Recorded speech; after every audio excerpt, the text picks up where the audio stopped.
السلام علیکم معزز خواتین و حضرات، میں ہوں فیصل محمد اور آپ دیکھ رہے ہیں ہمارا YouTube channel views of Faisal Muhammad. Trump نے کل رات تیسری بار اس بات کا اعادہ کیا ہے کہ وہ غزہ کو آباد کاری کے لیے جو ہے اس کو خالی کروائیں گے، اور خالی کرنے کے بعد وہ از خود جو ہے اس کے اوپر تعمیر کریں گے، یا اس کے حوالے سے کوئی ایک بڑا پلان وہ دینا چاہتے ہیں۔ اس حوالے سے انہوں نے یہ بھی کہا ہے کہ کوئی اگر مسلم دنیا جو ہے مسلم ممالک کو ان کے ساتھ اس حوالے سے تعاون کرنا چاہیے۔ لیکن سوال یہاں پر یہ پیدا ہوتا ہے، یہ بہت اہم بات ہے، اس کو بہت سارے لوگوں نے، پاکستان میں تو خیر عالمی خبریں اتنی نہیں آتی، لیکن ساری دنیا کے لوگ اس بیان کو شاید اتنا پر اثر نہیں لے رہے، ماں سوائے کہ سعودی عرب نے لیا ہے، کیونکہ انہوں نے ساتھ میں ایک بات کر دی تھی کہ یہاں سے فلسطینیوں کو نکال کے سعودی عرب میں بسایا جائے۔ بلا شبہ ایک غلط بات ہے، غلط سوچ ہے، اور اس حوالے سے ہم نے بھی جو جہاں تک ہمارے وابستگیاں ہوتی ہیں جن ذرائع سے ہم نے اس پہ بھی تحفظات کا اظہار کیا تھا کہ یہ چیز غلط ہے۔ اس سے عالمی سطح پر کئی ممالک کے اندر ایک اگر رواج پڑ جائے گا کہ یہ رواج ہوگا کہ کوئی بھی بڑی طاقت کہہ دے گی جناب فلاں کو اٹھائیں اور فلاں کو یہاں لا کے بٹھا دیں، تو ایسا نہیں ہو سکتا۔ لیکن کیا صرف یہی معاملہ ہے؟ معاملہ ایسا نہیں ہے۔ معاملہ یہ ہے کہ یہ اگر ٹرمپ نے غزہ کے اوپر اگر قبضہ کر لیا تو میں سمجھتا ہوں کہ یہ پھر معاملہ آگے بڑھے گا، اور جیسا کہ ہم پہلے بھی کہتے رہے، کافی عرصے پہلے ہم نے بتایا تھا کہ اگر یہ ایسا ہو گیا تو پھر جو گریٹر اسرائیل ہے، جو ہونا ہے اس پہ تو کام ہے گریٹر اسرائیل کی، لیکن سوال یہ پیدا ہوتا ہے کہ گریٹر اسرائیل کی جو سرحدات پہلے نقشے میں تھیں وہ اس سے آگے بھی جا سکتی ہیں، اور غزہ پر میں سمجھتا ہوں قبضہ اگر ہوتا ہے تو پھر اس کے بعد جو ہے جارڈن کا اور سعودی عرب کا بھی نمبر آئے گا، اور ویسے بھی آپ کو پتہ ہے کہ کچھ حصہ جو ہے گریٹر اسرائیل کے نام کے اوپر لیا جائے گا۔ ایران جو ہے پھر اس سے بھی میں نے کل کہا تھا آپ کو کہ ایران کے ساتھ بھی اس حوالے سے بات چیت ہو سکتی ہے، اور میں نے پہلے کہا تھا آپ کو یہ بات، اور ابھی بھی میں اپنی معلومات پر قائم ہوں کہ ٹرمپ جو ہے پہلے ایران سے بات چیت کریں گے، ان کو کچھ آفرز کریں گے، اور اس کے بعد اگر ایران اگر راضی نہیں ہوتا تو پھر وہ ہو سکتا ہے کہ شاید اسرائیل کو الاؤ کریں کہ وہ ایران پر حملہ ہوگا۔ تو میں یہ سمجھتا ہوں کہ ایران کے لیے ابھی تک کوئی اچھی خبر فی الحال نہیں ہے، لیکن جیسا کہ میں نے شروع میں کہا تھا کہ یہ جو معاملہ چل رہا ہے، یہ معاملہ اگر ایسا ہو جاتا ہے، اور اگر خدا نہ خواستہ یہ غزہ پہ اگر امریکہ قبضہ کر لیتا ہے، کسی بھی صورت میں فوجیں اتار لیتا ہے، خرید لیتا ہے، کوئی بھی مطلب اگر غزہ اگر مکمل طور پر جو کہ ٹرمپ کا پلان ہے،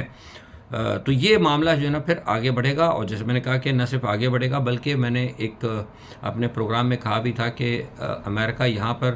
دوبارہ جو ہے فلسطینیوں کو نہیں آنے دے گا۔ یہ بات ایک طے شدہ ہے، یہ میں آپ کو پہلے بتا رہا ہوں۔ یہ کہاں طے شدہ ہے یہ فی الحال چھوڑ دیں آپ، کچھ چیزیں ایسی ہوتی ہیں جو انڈر ٹیبل ہوتی ہیں،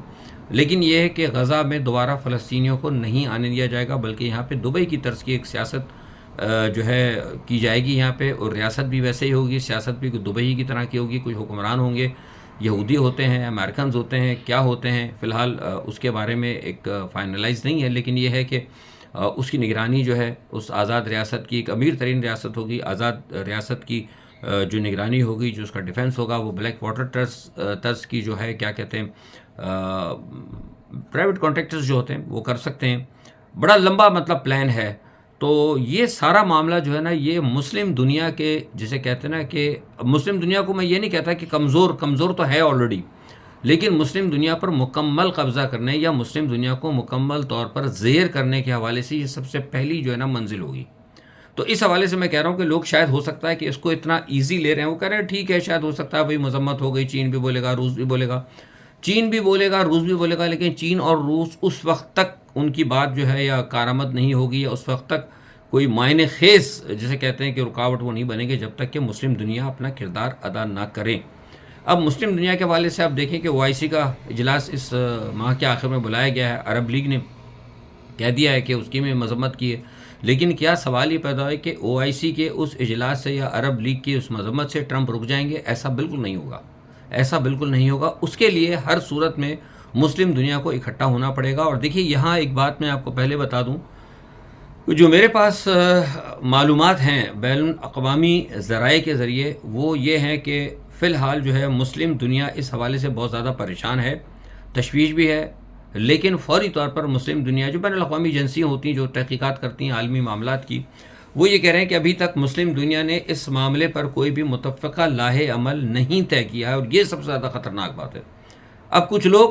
کہہ رہے ہیں کہ بھائی ٹھیک ہے OIC کا اجلاس ہوگا. OIC کے اجلاس تو بہت پہلے بھی ہوتے رہے ہیں. OIC کے اجلاس تو غزہ کے اندر بھی ہوتے رہے. لاکھوں آدمی مار کے اسرائیل نکل گیا, ہزاروں آدمیوں کو اس نے اپاہج کر دیا, پورا غزہ تباہ کر دیا. تو OIC کے تو اجلاس ہوتے رہے. تو کیا OIC کا اجلاس جو ہونے جا رہا ہے اس سے ہم مطمئن ہوں گے؟ اس کے لیے اصل جو سب سے بڑا مسئلہ ہے اس وقت مسلم دنیا جو ہے تقسیم ہے. ایک بات میں یہاں آپ کو بتا دوں اس میرے ترجمے میں کہ جو ہم نے اعداد و شمار لیے ہیں کہ مسلم دنیا کی کیا وجوہات ہے, مسلم دنیا کیوں کمزور ہے یا مسلم دنیا کو کیوں کمزور رکھا جا رہا ہے, اس کی ایک سب سے بڑی جو ہے وجہ یہ ہے کہ مسلم دنیا کے پاس کوئی قیادت نہیں ہے. مسلم دنیا آلریڈی جو ہے عرب اور عجم کے حوالے سے تقسیم ہے. عربیوں کی پوری کوشش ہے کہ عجم کی کہ پوری مسلم دنیا کی جو قیادت ہے وہ عجم کے پاس نہ جائے, اور عرب ہمیشہ سے یہ خواہش مند رہے ہیں کہ عالم اسلام کی قیادت جو ہے عربیوں ہی کے پاس رہنا چاہیے. اور یہی وجہ ہے کہ عربیوں کے پاس رہنے کی وجہ سے آج تک عالم اسلام کمزور ہے, کیونکہ مسلم دنیا کے اندر جو عجم دنیا کے اندر جو ممالک ہیں اس میں پاکستان ہو گیا ایک مضبوط ملک ہے. لیکن چلیے پاکستان کا کردار تو خیر نہیں ہے, نام کا مضبوط ہے, لیکن جس طرح آپ کو پتہ ہے کہ مصر ایک مضبوط ملک تھا, سعودی عرب کسی حد تک دفاعی سطح پر کچھ اس کی اہمیت ہے, ایران جو ہے تو یہ ایران بھی ہے کم از کم عجمی ملک ہے عربیوں کے اندر, یہ سعودی عرب وغیرہ ہے. لیکن ان کے درمیان ایک سب سے بڑی جو رفٹنگ رہی ہے وہ یہی رہی ہے کہ عجم چاہتے ہیں کہ یہ ہم قیادت کریں اور عرب چاہتے ہیں کہ ہمارے پاس یہ قیادت ہے. اور آج بھی جب اتنی بڑی مسلم دنیا کو جو پرابلم جو ہو چکی ہے, غزہ پہ قبضہ کرنے کی باتیں کی جا رہی ہیں, سوڈان کا آپ نے حشر دیکھ لیا, کشمیر کا آپ نے حشر دیکھ لیا, اور بہت سارے ممالک جہاں اسلامی معاملات تھے وہاں آپ نے ان کا سب کا حشر دیکھ لیا, اس کے باوجود آج بھی مسلم دنیا جو ہے نا اکٹھی نہیں ہو سکی. اس کی اصل وجہ یہ ہے کہ یہاں پہ ہمارے پاس قیادت کا فقدان ہے. اور اس وقت اگر میں سمجھتا ہوں, میں اپنی بات نہیں کر رہا بلکہ اور جو بین الاقوامی بڑے بڑے تجزیہ نگار ہیں جو مسلم دنیا پہ نظر رکھتے ہیں وہ یہ کہہ رہے ہیں کہ اگر اس وقت اگر کوئی شخص اگر مسلم دنیا کو آج سے 3 سال پہلے بھی اگر کوئی متحد کر سکتا تھا تو وہ صرف 3 شخصیات تھیں. اگر دیکھا جائے تو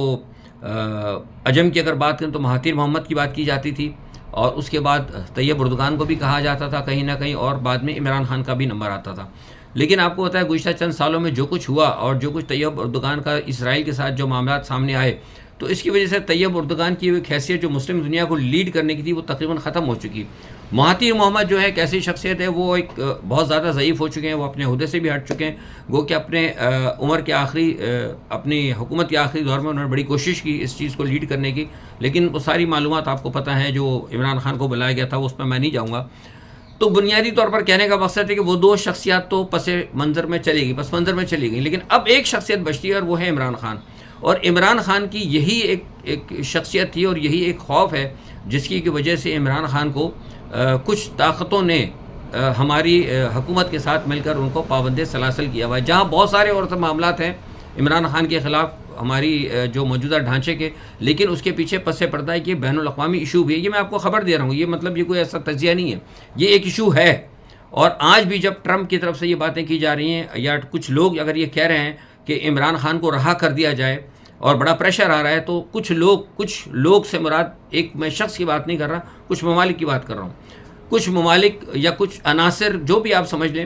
جن کا تعلق بین الاقوامی طاقتوں کے ساتھ ہے یا غیر ملکی طاقتیں, وہ یہ کہہ رہی ہیں ٹرمپ سے کہ اس بات کی کیا ذمہ داری ہوگی کہ عمران خان اگر آ گئے تو انہوں نے آ کر دوبارہ مسلم دنیا کو اکٹھا کرنے کی کوئی بات نہ کی ہو. کیونکہ عمران خان کے دور کے اندر جو کہ اس کے دور میں جو کچھ اسلام کے حوالے سے کام ہوا ہے, جس طریقے سے آپ کو بتایا کہ آخری دنوں میں عمران خان نے OIC کا ایک اجلاس بلایا تھا اور چین کے وزیر خارجہ کو لا کے بالکل ساتھ کھڑا کر دیا تھا, اور جو کچھ عمران خان ایک موو بنائی تھی عالم اسلام کے حوالے سے جو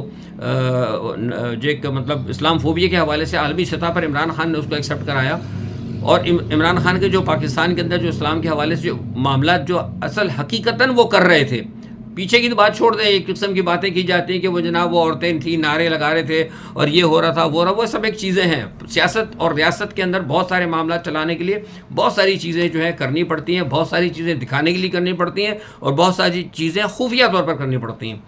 تو جو بین الاقوامی سطح پر جو بڑے لوگ ہیں جو کہ ملکوں کی سیاست پہ نظر رکھتے ہیں اور جو طاقتیں جو ملکوں کی سیاست کو چلاتی ہیں, ان کے پاس جو ٹیبلوں پہ جو کاغذ ہوتے ہیں, ان کے جو ٹیبل پہ بلو پرنٹس پڑے ہوتے ہیں نا, ان میں ان سب چیزوں کی ویلیو نہیں تھی جن چیزوں کے پیچھے ہمارے ملک میں لوگ بھاگتے ہیں یا ہمارے ملک کے سیاستدان بھاگتے ہیں. تو کہنے کا مقصد یہ ہے کہ یہ ایک بہت بڑا ایشو ہے اس وقت, اور یہ کہا جا رہا ہے ٹرمپ انتظامیہ سے کہ اس بات کی گارنٹی کون لے گا کہ اگر عمران خان کو چھوڑ دیا گیا تو عمران خان ایسا نہ ہو کہ جو اس وقت غزہ کا جو ایک ایشو ہے، ایک بہت بڑا ہاٹ ایشو ہے، اس کو کہیں لے کے نہ کھڑے ہو جائیں. کیونکہ ٹرمپ نے ابھی جو ایک بات کی ہے، آپ کو پتہ ہے کہ ایران اور سعودی عرب کو چائنا کے قریب کر دیا گیا تھا، لیکن اس کے باوجود آپ نے دیکھا کہ بڑی کوششیں کی گئیں. بائیڈن انتظامیہ کے دوران پھر ایک اختلافات پیدا کر دیے گئے. لیکن اب دوبارہ جو غزہ کے اوپر جو معاملہ آیا ہے، اس غزہ کے اوپر جس طریقے سے سعودی عرب کے حوالے سے ٹرمپ نے بات کی تھی، اس کی تمام مسلم دنیا نے، خواہ وہ عرب ہو یا عجم ہو، سب نے ایسی مخالفت کی ہے. اور کیونکہ ہو سکتا ہے اگر یہ بات اس طرح کامیاب ہو جائے تو جیسے میں نے کہا تھا کہ اس کے بعد جارڈن گیا، جارڈن کا نمبر آئے گا. اور میں نے ایک پلان بھی بتا دیا تھا کہ راس الخیمہ کے ساتھ ساتھ مصر کے اندر بھی کچھ علاقوں کا ان کا پروگرام ہے، ساؤتھ افریقہ کے اندر بھی ایک پروگرام ہے کہ اس قسم کی یہ انتہائی کنزرویٹو آزاد عیسائی ریاستیں بنانا چاہتے ہیں. یہ میں آپ کو پلان بنا رہا ہوں، یہ بڑا خطرناک پلان ہے. اور مائٹ بھی ہو سکتا ہے کہ شاید ان ریاستوں کے قیام کے بعد یا ان ریاستوں کے قیام کی وجہ سے ہی آرمیگڈون جو ایک بہت بڑی جنگ ہونے والی ہے وہ ہو سکتی ہے. تو اس تمام صورتحال کو دیکھنے کے لیے یہ کہا جا رہا ہے کہ کسی نہ کسی طریقے سے عمران خان کو بھی باہر نہ آنے دیا جائے. اس کے اندر ہماری جو موجودہ جو سب جو ہے حکومت وہ بھی شامل ہے، کیونکہ جو بڑی بڑی جو ہوتی ہیں سازشیں، اس کے اندر کوئی ایک آدمی نہیں ہوتا، ایک چیز نہیں ہوتی، اس کے کئی فنکشن ہوتے ہیں جو مل کر یہ کام کرتے ہیں. تو کہنے کا مقصد یہ ہے کہ اس وقت معاملات جو ہے بہت عجیب سے چل رہے ہیں. اور دوسری جانب آپ کو ہوتا ہے کہ پاکستان کے اندر ہمارے جو IMF کا وفد آیا، وہ کل میں نے آپ کو ساری بات بتا دی تھی، اور وہ عموماً آتا تو ہے اپنے اہداف چیک کرنے کے، لیکن اس مرتبہ جو آیا ہے وہ کل ساری تفصیل میں نے آپ کو بتا دی. کیونکہ آنا تو تھا، لیکن آپ کو پتہ ہے کہ جس طریقے سے پاکستان نے تھوڑا سا، جب وہ عمران خان کے حوالے سے کچھ باتیں ہوئی تھیں تو ہمارے یہاں تو اسٹیبلشمنٹ کو چاہیے تھا کہ ان سے بات کر لیتے. ایک طریقہ کار ہوتا ہے، وہ کون سا انہوں نے کہا تھا عمران کو چھوڑ دو یا آپ نے اٹھا کے چھوڑ دینا تھا. عدالتوں کے ذریعے آپ نے انصاف دینا تھا، عمران خان سے بات چیت کر سکے، نیگوشیٹ کر کے چھوڑ سکتے تھے. لیکن آپ نے یہاں سے جناب وہ دھمکیاں لگانی شروع کر دیں، جس طرح ہمارے خواجہ آصف صاحب اور دوسرے تیسرے جس طریقے سے وہ باتیں کرتے رہے ہیں کہ امریکہ کون ہوتا ہے، ہمارا اندرونی معاملہ ہے. تو یہ باتیں تو آپ اگر کرتے ہوئے تب اچھے لگتے جب آپ یہ کہتے ہیں کہ بیگرز آر ناٹ چوزر. آپ نے اس چیز کو تو تسلیم کر لیا. اب فقیر اگر ہو کہ فقیر بھکاری ہو کہ اپنے آقا سے اس قسم کی اگر باتیں کرے گا تو انہوں نے تو ایکشن تو لینا ہے. زرداری صاحب تو چلے گئے، بھاگ کے ان کو بھیج دیا یہاں پہ ہماری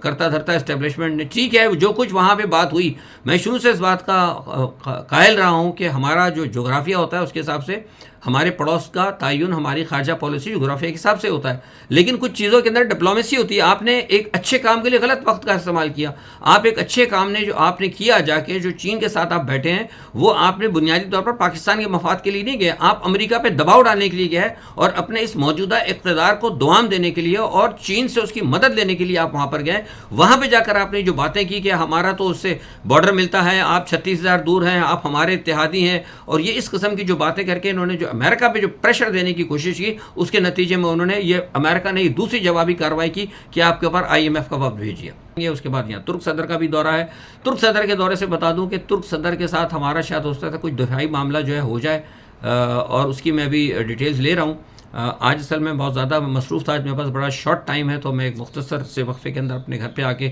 یہ کر رہا ہوں. میرے پاس آج مجھے 2-3 اہم نشستوں میں شرکت کرنی ہے، تو انشاءاللہ کل اس حوالے سے مفصل آپ کے ساتھ میں ویلاگ کروں گا. اپنا بہت خیال رکھیے گا. اللہ حافظ.